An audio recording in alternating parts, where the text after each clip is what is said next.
Yo, yo, yo, yo, yo. What up, what up, what up, people? Welcome back to another edition of Mike on Sports. I am your host. I go by the name of Mike Cross, man. Big ups to that 501 and that 317. And also, if you ain't already following me, man, follow me on Twitter at Gross2312, or you can follow me on IG at Gross1911. We got a little boxing talk today. I want to talk about Deontay Wilder and Devin Haney. Devin Haney got reinstated by the WBC. We'll bring you the everything that has to deal with that story. But other than that, y'all know what time it is. Drop that beat on them.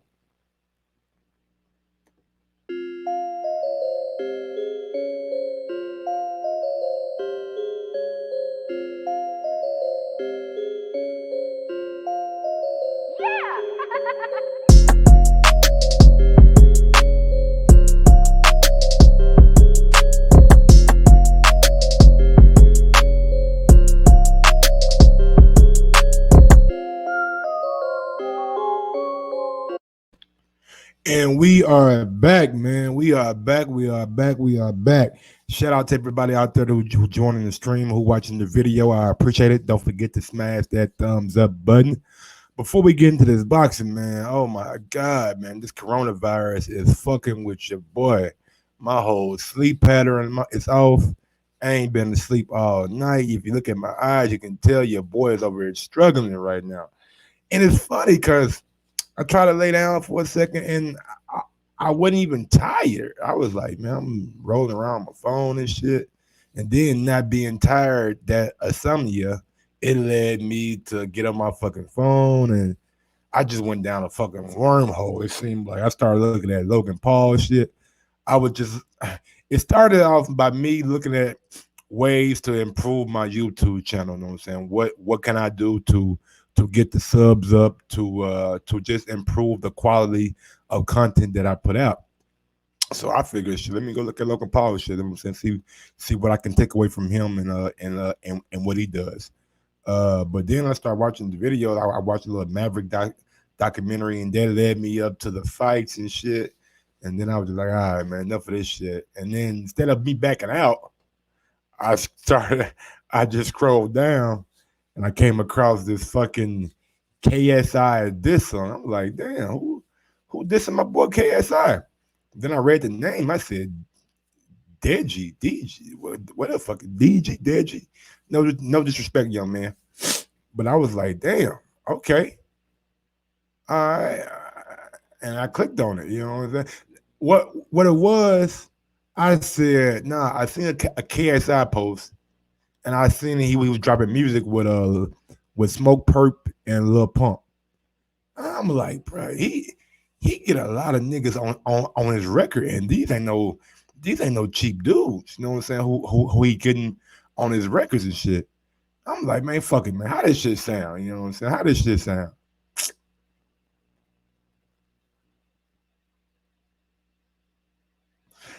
I wasn't that impressed by it. I was like, all right, maybe this right here missed my generation. You know what I'm saying? Maybe this not for me. Maybe you know what I'm saying. I've aged out of this kind of music. You know what I'm saying? But that shit wasn't popping. So then I seen a KSI this song, and like I was saying, I seen the name Deji. I was like, damn, ain't they brothers? And I'm listening to the Deji this song. I'm like, shit, this shit sound kind of it sound not bad. You know what I'm saying? Like Deji was in California with the palm trees and shit like that, and he was ripping that mother. I'm like, Deji. I know one thing white boys can say, they'll never lose to a dude named Deji who black, because Jake Paul beat the shit out that boy. I tell you that right now. But anyway, that was a little bit of comedy, but it was like a transition point. So because we know that we had the Devin Haney comments that he's been, what's the word I'm looking for? Crucified for. He's been taken down through there. I mean, young kid said dumb things. And I'm sure if we were to get an interview at the age of 2021, we'll be saying stupid shit too. But not to harp on that, you know what I'm saying? The young man has gave out a apology. He's doing the right things. I just seen him doing some things with the homeless. So big up to Devin Haney. You know what I'm saying? Hopefully he's allowed to move on from that situation. And one thing that I want to address real quick, if we gonna be a stickler about racism in boxing, we need to be like that all the way around. All the way around, not just in one instance. And for the majority of the listeners know what I'm talking about. If you don't, I really don't feel like getting into it right now because I'd rather have somebody to debate with and go back and forth on that topic. But if we gonna hold Devin feet to the fire like we did, and I'm saying we as the media and as people on Twitter and as fans and listeners, because I put polls out. I try to get people's reaction to what, you know what I'm saying, Devin Haney did and Devin Haney said or whatever like that. And a lot of people were very critical of him. So if we're gonna hold Devin's feet to the fire, let's be that all the way around. For example, just example, I'm only gonna give one example. When Barry Hearn, the architect of Matchroom Sports, not just Matchroom Boxing, Matchroom Sports as a whole. So I'm sure as a whole, they deal with a lot of people from different acting background. When he sat there on that stage and told Dylan White, back in the day, we were, I don't want to misquote him, but I think he said slave brokers or something like that. We didn't have to listen to the fighter. The fighter just did what we say. I'm paraphrasing, of course. This is not a direct quote. I should have got that quote for you, but I didn't know I was going on this tangent right here.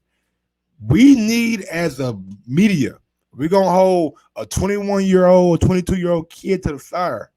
We need to hold a goddamn 60 plus, 70 plus year old man who's been around for decades feet to the fire. Now, with that, I digress. Let's go on. Let's move on. Let's talk about some positive news. Devin the Dream Haney. Yeah, sir. And I thought I was gonna be feeling like tired and shit, but it seems like my energy is up. You know what I'm saying? Maybe it's that goddamn me water. So maybe, you know what I'm saying? You know, on Space Jam when they had MJ secret stuff, but it was really water. I got some of the MJ secret stuff going on.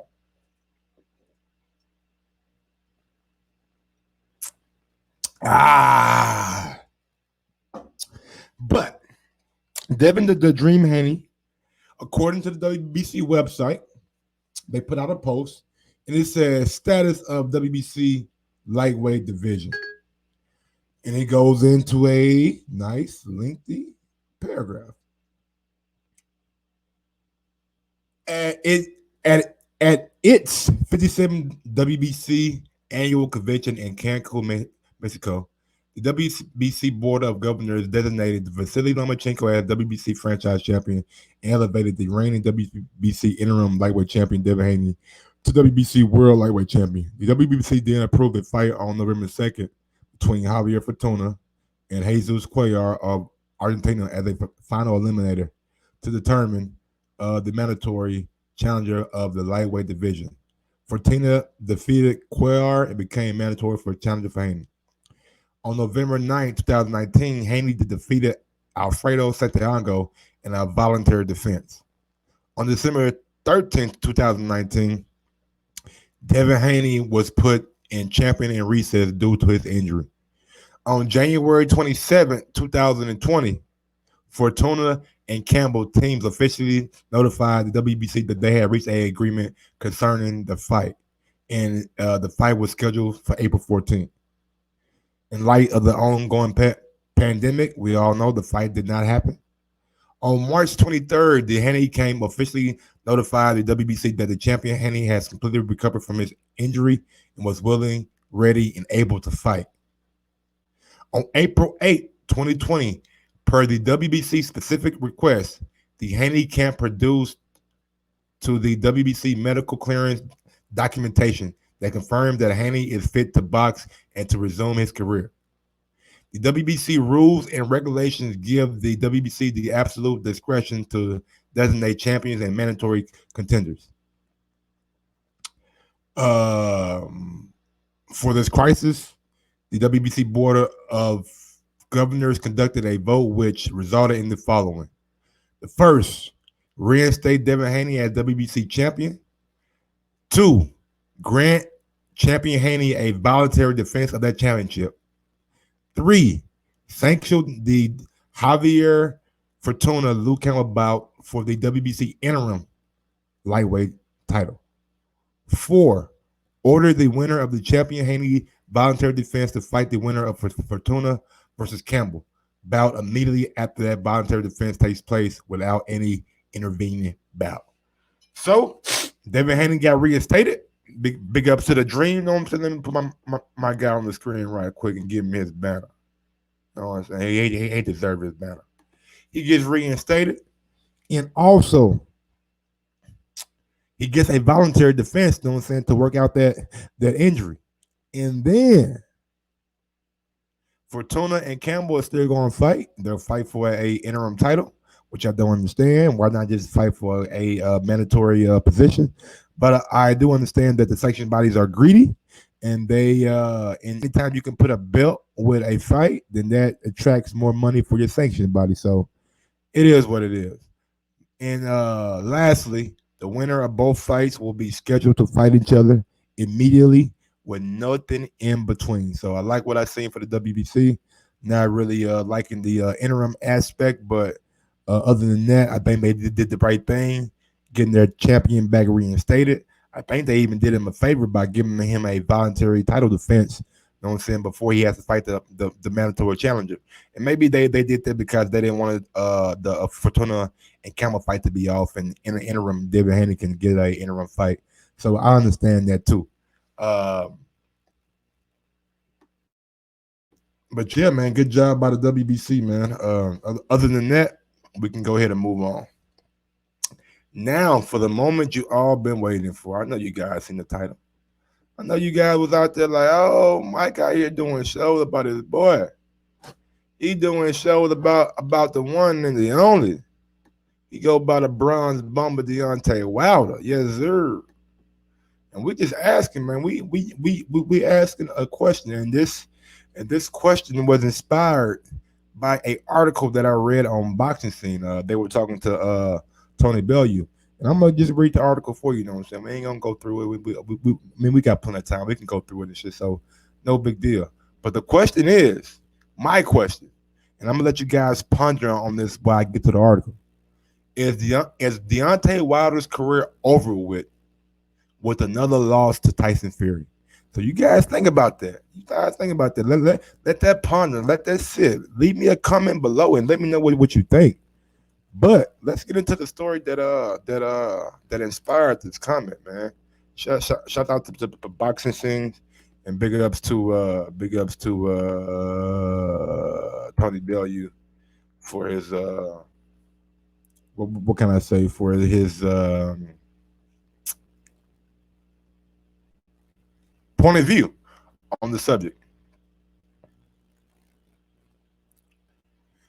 All right, so the article is not by Boxing Scene. Well, it is by Boxing Scene, but the actual source is not. So we're gonna give the actual source is just do.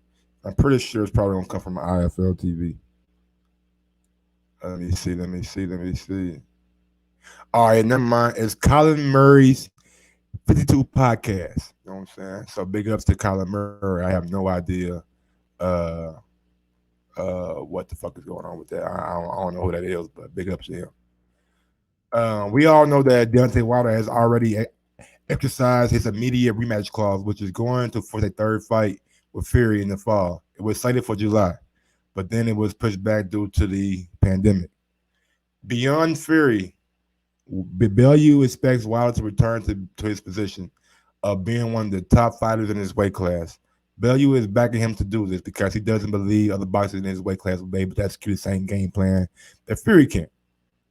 He deserved an awful lot of credit for that last fight because he was taking a one-sided pounding and beating and showed the heart of a lion.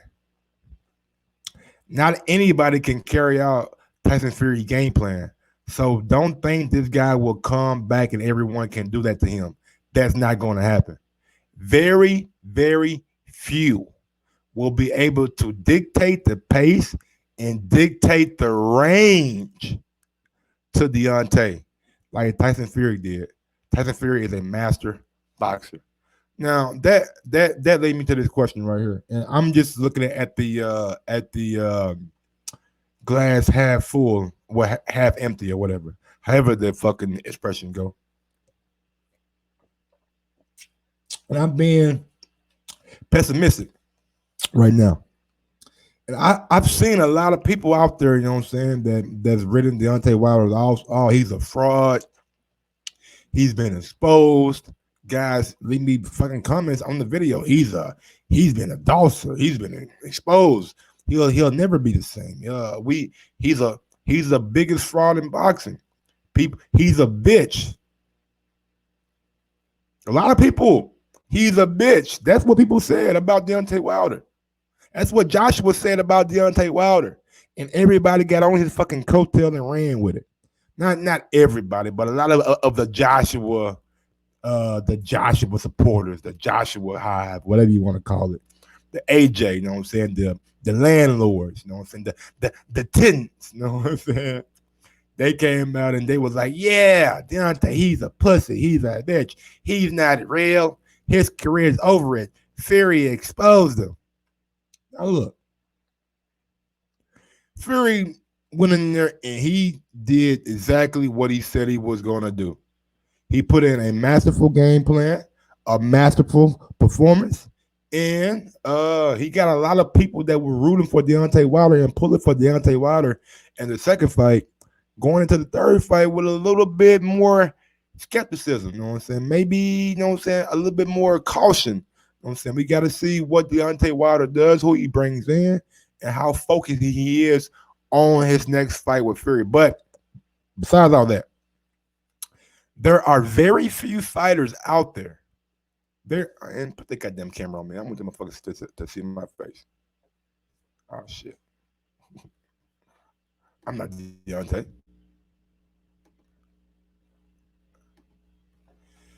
There are very few fighters out there. Very few. Really shit. In the heavyweight division, when you talking about the top of the top, ain't no motherfucking fighters out there that can have the range that Fury had the mass, the size that Fury had. You know what I'm saying?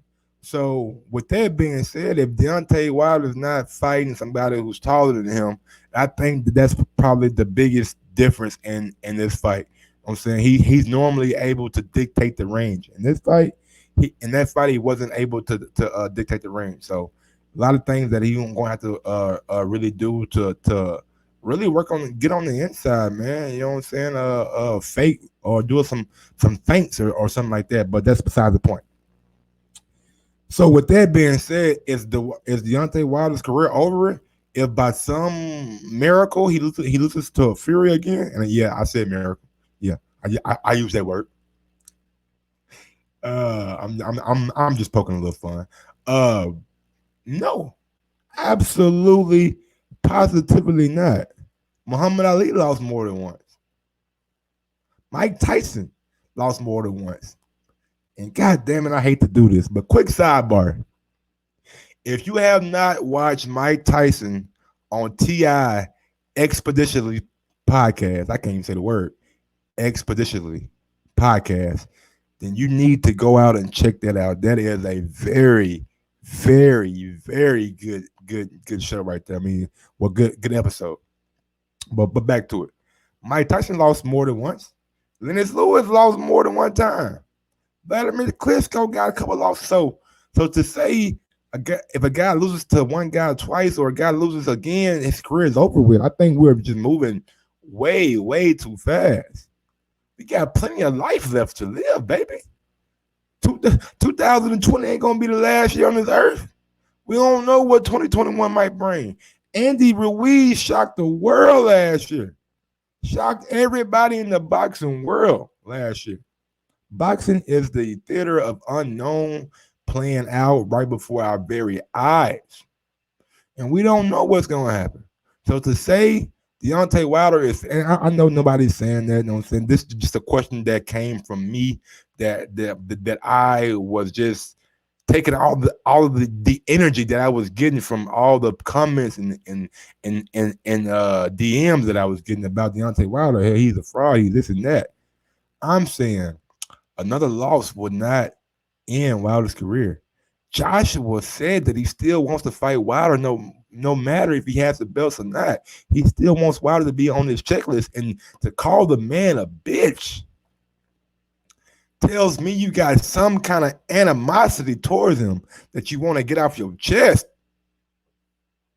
You got some animosity towards him that you want to get off your goddamn chest. And I got all kind of shit, motherfucker. I've been talking for 30 minutes. Y'all ain't taking my motherfucking some shit in my eye. Damn. Anyway, Dylan White says he still wants to fight Deontay Wilder. He still wants to fight him. They don't like each other. Jarrell Miller, I'm sure, would take the opportunity when it's given to him to fight Deontay Wilder. I'll tell you one thing about the casual fan. They don't give a fuck about the belts. Casual fan don't give two fucks about the belts, bro. That can mean it could care less to them. They care about the celebrity. They care about the story. They care about the background. They care about the interest, the intrigue. Was there a belt on the line for fucking Conor McGregor and Floyd Mayweather? You know what was on the line? Celebrity and the elevation of celebrity.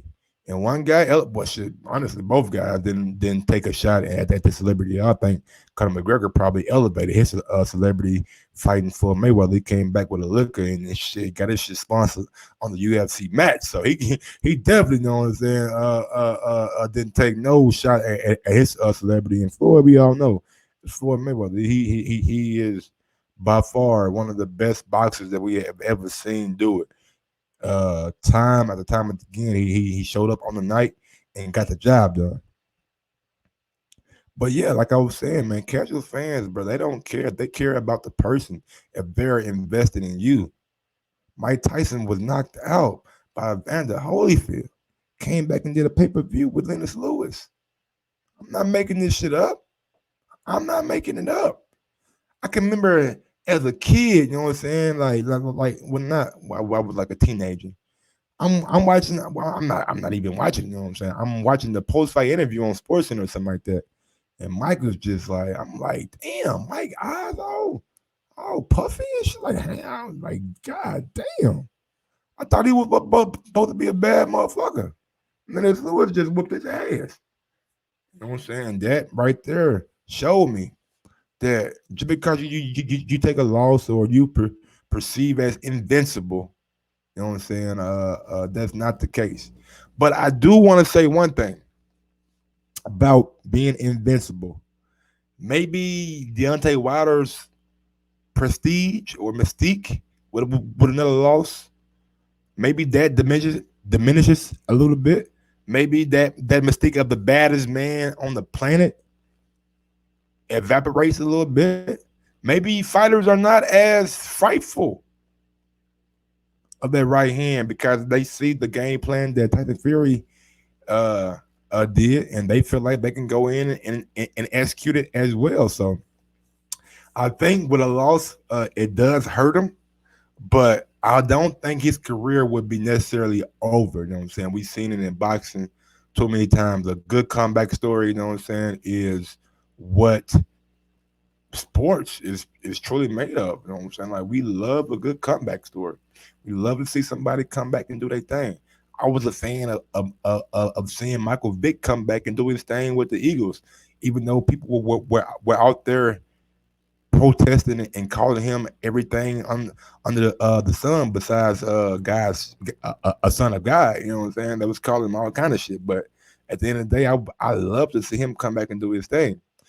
Paul George, when he broke his goddamn leg, and people wrote him off. You know what I'm saying? I love to see him come back and get back to that all-star, superstar level. You know what I'm saying? And he definitely did. So sports is all about coming back, man. It's all about how you battle back from adversity. And I'm sure as boxing fans, we all are intrigued to see what Marcos McDonough looks like when he comes back. Because I've seen some pictures of him. The boy looks shredded. The boy look good. You know what I'm saying? The boy ain't like he been working through this quarantine. I don't know if he got some of that Argentina beef or whatever, but he definitely been working. And I don't know. I'm sorry to my man Medina Maidana if he's not Argentina. You know what I'm saying? I just think I'm thinking that he is, but I'm not quite sure. But other than that, man, that's pretty much been it, bro. This has been another edition of Mike on Sports. Y'all know what it is with me. I appreciate everybody who watched the videos, who support the channel, and don't forget to smash that thumbs up button. It helps with the visibility of the show. And on May 2nd, the ban will be lifted and we will be going live and taking callers. So if you're interested in calling in, I will have a calling number. I'm working on that right now. I'm really working on a lot of the different things right now, man. Like 3 or 4 things that I need to absolutely get in order for me to get this callership popping. So if you want to support, you can do so by right there. You know what I'm saying? PayPal, Cash App. If not, you can just super chat me during this video. If not that, just smash that thumbs up button, hit the like button, tell a friend to tell a friend, and like and subscribe to my channel and leave me a comment below. Until next time, Mike, drop that motherfucking beat on.